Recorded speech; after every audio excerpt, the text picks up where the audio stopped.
Karena ketika kita di atas ring, gue pernah dengar omongan pelatih gue bisa bantu lu ketika lu latihan sama gue, dan ketika lu naik ring, gue nggak bisa ngebantuin lu, tetap diri lu sendiri yang lawan. Dan itu tuh emang bener gue ngerasain banget. Gue ngerasa 3 ronde itu sama dengan 3 jam di bawah ring.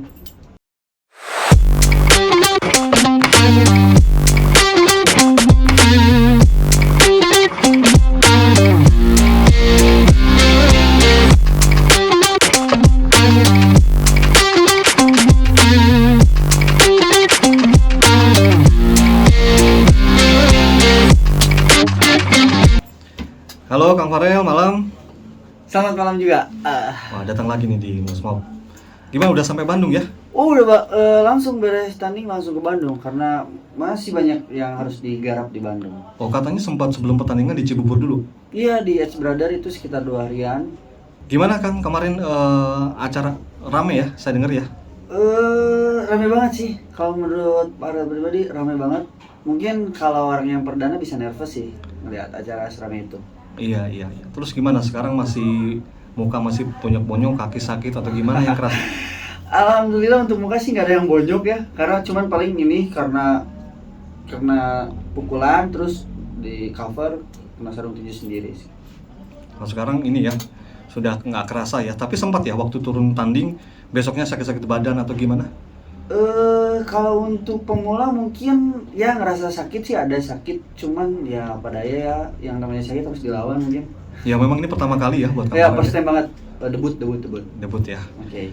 Oke, Kang Farel, kemarin ini rame tuh ya di mana, di Instagram, di TikTok gitu ya. Oke. Menyikapi hasil pertandingan, katanya Farel Rashid kalah katanya gitu ya. Gimana perasaannya kemarin pertandingan terus kalah gitu? Gimana perasaannya? Kalau menurut dari pribadi gue ya, mungkin kalau menurut gue kekalahan ini gue sangat bangga banget.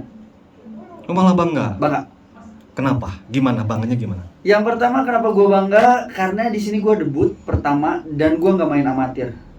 Jadi untuk orang yang mungkin berargumen mikir kenapa lu tuh kalah bla bla bla, ya udah sih oke lah, terserah kalian mau ngomong apa. Karena ketika kita di atas ring, gue pernah dengar omongan pelatih gue bisa bantu lu ketika lu latihan sama gue, dan ketika lu naik ring, gue nggak bisa ngebantuin lu, tetap diri lu sendiri yang lawan. Dan itu tuh emang bener gue ngerasain banget. Gue ngerasa 3 ronde itu sama dengan 3 jam di bawah ring. Jadi bangga dong. Yang pasti bangga karena gue main di pro tanpa pelindung kaki, shin guard, tanpa penutup kepala. Itu kan udah masuk pro ya. Dan debut juga itu sih. Ya kemarin nggak KO ya, kalahnya kalah angka ya. Di diri gue sendiri gue ngerasa kekalahan ini gue sangat bangga, dan gue bakalan lebih belajar lebih giat lagi. Mungkin kenapa gue selalu bangga sama kekalahan ini, karena di perdana main, terus di head badannya, di segalanya gue selalu ngerasa bangga sih itu. Kayak sekarang beginilah kalau kita simpulkan gitu ya, kenapa Farel kalah, biar semua orang tahu gitu Kang ya. Kan pasti mesti Kang Farel jawab ya pertanyaan-pertanyaan masyarakat gitu ya, di TikTok, di Instagram. Kenapa sampai kalah gitu ya, misalnya 5 alasan Farel kalah gitu. Saya mau bikin video ini begitu, 5 alasan Farel kalah. 5 ya?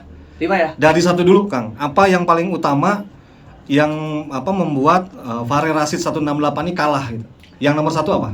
Yang pertama sih dari berat badan mungkin ya. Berat badan. Ya, oke. Dan dari berat badan gue tuh sebelumnya 82 kg. Mungkin bisa spill di beberapa channel YouTube gue. Yang pertama ada gue upload masih cabi dan double chin-nya masih banyak banget. Harus turun ke 65,8. Itu dari 82? Dari 82 kg. Jadi 65? Itu waktunya sangat singkat banget. Dan gue ngalamin overtrain. 2 minggu sebelum bertanding itu udah dehidrasi, infusan 4 kali nggak bisa masuk. Gue juga bakalan spill sih nanti, dokter gue juga mungkin bisa kali gue nanti by phone atau apa, karena yang ngerasain bukan orang lain sih, diri gue sendiri sih. Dari 82 kan 65, kenapa? Ada haruskah kewajiban begitu atau ya, aturan pertandingan gitu? Ketentuannya, karena mungkin dari promotor udah ngasih ketentuan dan kebijakannya di 65,8. Karena Yunus mungkin dari 58 kalau nggak salah, dari 58 naik ke 65. Yunus naik, Farel turun. Tapi mungkin beberapa atlet pro bilang lu ini emang kuat sih. turun segitu banyaknya. Iya banyak tuh 82 6 ke 65 itu berapa kilo ya? Sekitar 17 kilo. 17 kilo ya. 17 kilo lebih sih. Jadi gimana rasanya, jadi lemes, jadi gimana? Yang pertama sih emang beneran dehidrasi banget. Sampai sakit ya dehidrasi. Sampai overtrain, nggak bisa bangun, nggak bisa jalan ya. Sempat ngalamin sekitar 4 hari 5 hari, tapi gua ngerasa diri gua kuat, gua lawan semuanya. Sampai gua tiap pagi jemur terus. Jemur badan. Ya jemur badan. Sampai pingsan gua di kosan ya. Bangun tuh udah tidur di dekat toilet. Iya, sampai pingsan ya, dengar. Pingsan. Berapa lama itu nurunin 82 jadi 65? 2 bulan, sekitar 2 bulan. 2 bulanan. 2 bulan ya. 2 bulan. 2 bulan ya. Jadi bisa dibilang fokusnya tuh ada fokus diet, ada fokus latihan gitu ya, bersamaan ya. Iya, bersamaan. Dan juga ya berat itu berat. Oke, itu yang pertama ya. Jadi nurunin berat badan dari 82 jadi 65, ngejar pertandingan dalam 2 bulan gitu ya. Oke, yes. Faktor kekalahan.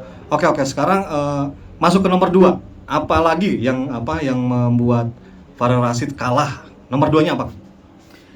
Itu Hamin 2 menuju pertandingan itu di hari Rabu, mungkin ya, hari Rabu tuh gue udah mulai puasa dan gue nyampe Cibubur tuh masih over di 69,4 kalau nggak salah ya, 69,4. Oh, Rabunya masih 69. Iya, Jumatnya timbang. Hari Jumatnya timbang. Iya. Jadi hari Jumat wajib 65. Iya, hari Jumat, setelah Jumat tuh wajib 65. Dan gue nyampe Edge Brother, sebenarnya gue capek karena gue pakai motor dan itu emang sengaja gue pakai motor karena nganterin motor temen aku, Bang Leo.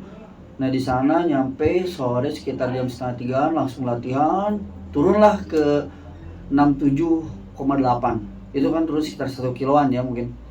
Dan dari situ puasa yang bener-bener banget, puasa, minum air sedikit udah ngerasa lemas, kelayangan. Lari lagi pagi-paginya kata Bang Edo, coba lari aja sambil latihan, turunlah ke 66.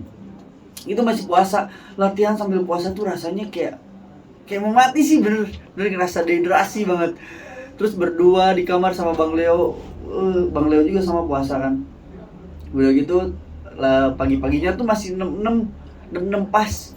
Masih 66 hari Jumat pagi. Itu hari Jumat pagi masih 66 pas. Itu masih puasa. Nah, gua pagi itu lari, latihan, padding sedikit-sedikit. Itu kan masih puasa. Turunlah ke 65. Nah, dari 65,4 nih masih wah, lemes banget. Skipping lagi. Skipping sekitar 15 menit sama ditemenin Bang Ferdi ya mungkin. Skipping 15 menit udah 65 pas. Itu udah kering banget. Itu tuh posisinya pas mau sholat Jumat ya, tapi gua nggak Jumatan sore ya. Karena udah jalan gemeter, terus lemes banget. Nah, udah gitu nyampelah ke beat up. Karena mau timbangnya di beat up ya. Timbangnya di beat up. Nah, pas ditimbang, ditimbang anjing 64 aku bilang. Itu gara-gara puasa. Nah, pas gue nyampe tuh belum mulai acaranya. Gue udah lemes banget, gue gemeteran, pengen minum, gitu, pengen makan. Ya, tapi katanya denger katanya pas mau naik tanding sejam sebelumnya sempat minta makan, dikasih hanya cuma sesendok, betul katanya ya? Bener. Cuma sesendok betulan ya? Bener, itu kan harusnya nggak boleh ya? Kenapa? Lapar kah atau itu? Jadi gini loh, mungkin gue mikirnya karena gue main nih, gue pikir main jam 10, ngaret lah ke jam 11, jam 12 gue baru main, anjing perut udah lapar banget. Ya, lapar banget itu ya. Lapar banget, dikasih makan, serius demi Allah gue nggak bohong, gue makan bekas makan orang. Demi Allah saking gak ada makannya. Iya, sesendok gitu ya. 1 sendok itu disuapin sama Edo. Gue respect banget sama Edo, gue udah nganggap dia bapak gue sendiri karena dia nyuapin gue sampai ngurus gue semua. Edo disuapin, anjir itu tuh makannya bihun, di pinggirnya ada tulang. Tadinya tulangnya mau gue makan anjing. Gila. Tapi, ya perjuangan ya. Perjuangan banget sih, serius. Ya. Sakit lah. Itu ditimbang udah gemeteran beneran. Oke, itu nomor 2 ya. Yang pertama berat badan 82, berjuang jadi 65. Terus 2 hari sebelum pertandingan mesti puasa ya, pasti lemes banget.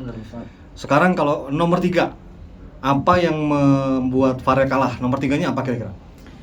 Yang pertama mungkin kalau orang biasa debut ya. Biasanya ini debut ya, debut dalam, tuh artinya pertama kali main ya? Pertama kali main. Mungkin kalau sorry banget ya kalau misalkan gua salah atau apa.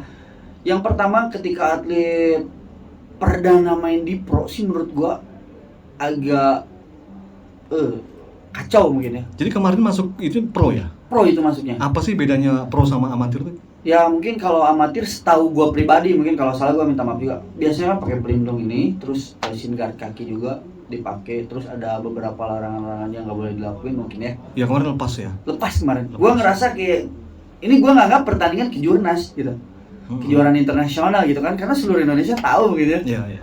Dan nggak bisa nganggap enteng pertandingannya gitu. Ya jadi debut langsung Langsung main di pro gitu. Ini beneran pro, dan yang lebih mengerikan pronya ini 4 ronde. 4 ronde itu 4 ya. ronde.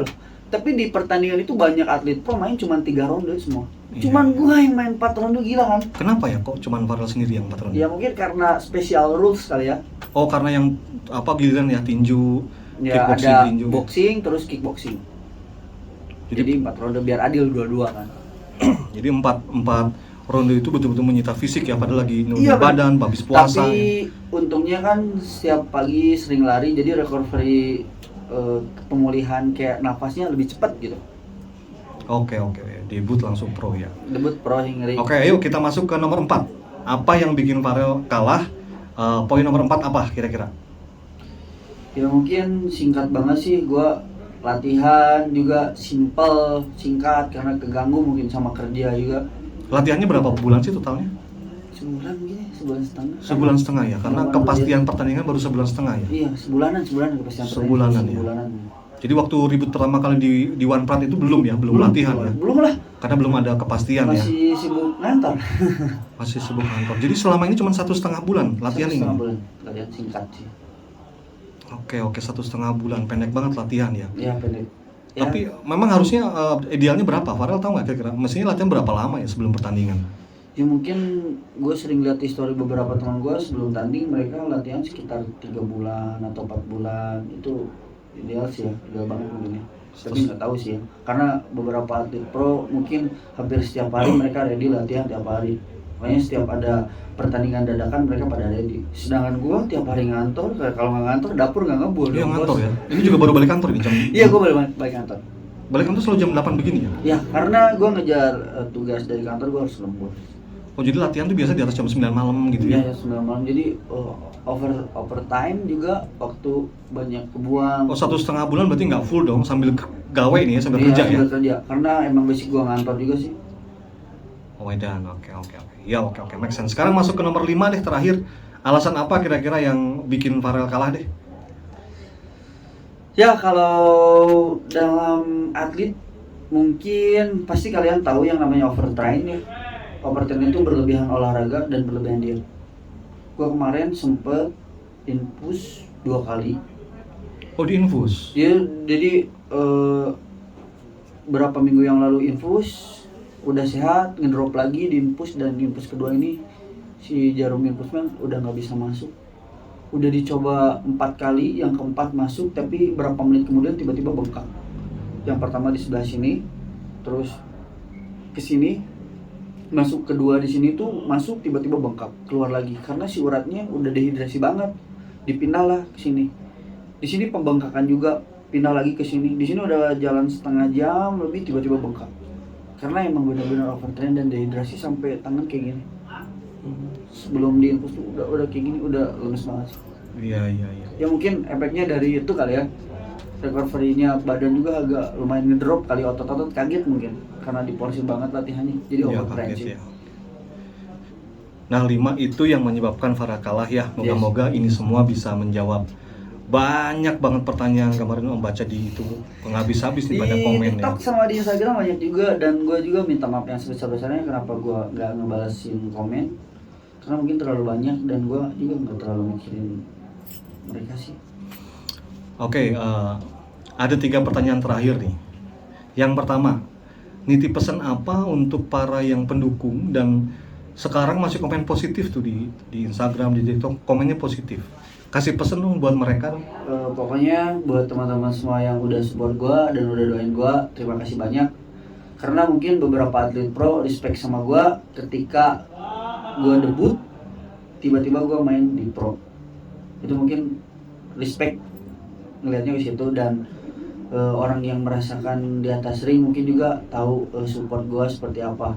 Ya mungkin khususnya buat teman-teman semua, gue sangat big thank ya, terima kasih banyak yang sebesar-besarnya sekali lagi, karena mau gimana pun yang namanya pertandingan ada menang atau kalah. Dan mungkin yang respect thank you banget, yang gak respect juga terima kasih. Karena mungkin suatu saat ketika lu bakalan naik oktagon terus main di pro, belum tentu lu bisa seperti gua sih. Itu sih. Wow, itu pesan buat yang kurang respect ya. Ya karena apa coba? 3 menit nih bro, 4 ronde loh. 3 kali 4, lu bayangin. Mungkin waktu 3 menit ini terlalu singkat. Kalau menurut gua di sini singkat. Tapi ketika kita naik oktagon 3 menit gua ngerasa kayak 3 jam. Gua pas gua nge-cover pukulan tuh kayak anjing, kenapa ini gak bel-bel gitu. Pas gua istirahat 2 menit tapi kok udah cepet-cepet banget bel gitu. Nggak habis waktu ya. Iya gitu sih. Makanya Iya. jadi buat lu yang gak respect sama gue juga thank you banget. Semoga lu cepat disadarin sih yang pasti. Ya suatu saat mungkin lu bakal nyobain bertarung atau entah di jalan gitu atau apa, tapi jangan sampai lalu bertarung di jalan karena itu menurut gue kurang baik banget sih. Ya ini buat teman-teman yang cuman bisa komen katanya, belum bisa ngerasain ya. Cuman Farel mah kan udah lama ya jadi selebgram, jadi udah biasa ya nanganin komen-komen positif negatif udah biasa lah ya. Alhamdulillah sudah biasa. Gua nganggapnya masuk di telinga kiri keluar di kanan sih. Ya kita punya mata untuk melihat, punya telinga untuk mendengar. Jadi tutup mata tutup telinga. Tapi tetap kita harus buka hati dan menanggapinya dengan respect dan baik aja sih. Kayak terakhir nih, Kang Farel. Kasih pesan dong pertama buat para teman-teman yang mendukung dari belakang dan para pelatih. Terus yang kedua langsung ke Yunus langsung gitu ya. Kasih pesan dong terakhir sebelum kita selesai. Yang utama untuk pelatih, padahal saya sangat berterima kasih kasih disiplin banget kepada saya, terus kepada tim Edge Brother di Cibubur sangat berterima kasih banyak, terutama kepada Bang Laut, kepada Bang Edo, Bang David, semua yang ada di Edge Brother saya sangat berterima kasih yang sebesar-besarnya. Dan buat Yunus juga terima kasih juga udah mau tanding sama Farel, udah ngabisin rasa penasaran. Ya mungkin jadi happy ending kan, jadi temenan gitu kan. Respect sih sebenarnya. Ada rencana kontak Yunus dalam waktu dekat atau jangka panjang? Ada rencana kontak? Ya. Ya kalau kontak sih mungkin ada kayaknya, karena kan udah berhubungan baik kali ya. Berhubungan baik. Iya. Oke, Farel cukup buat malam ini ya. Mudah-mudahan menjawab rasa penasaran para netizen nih karena belum dijawab ini setelah berapa hari. Ya, Oke, bye, sampai ketemu Farel. Bye, karena semua itu akan sekali awang pada waktunya. Oke, thank you Farel.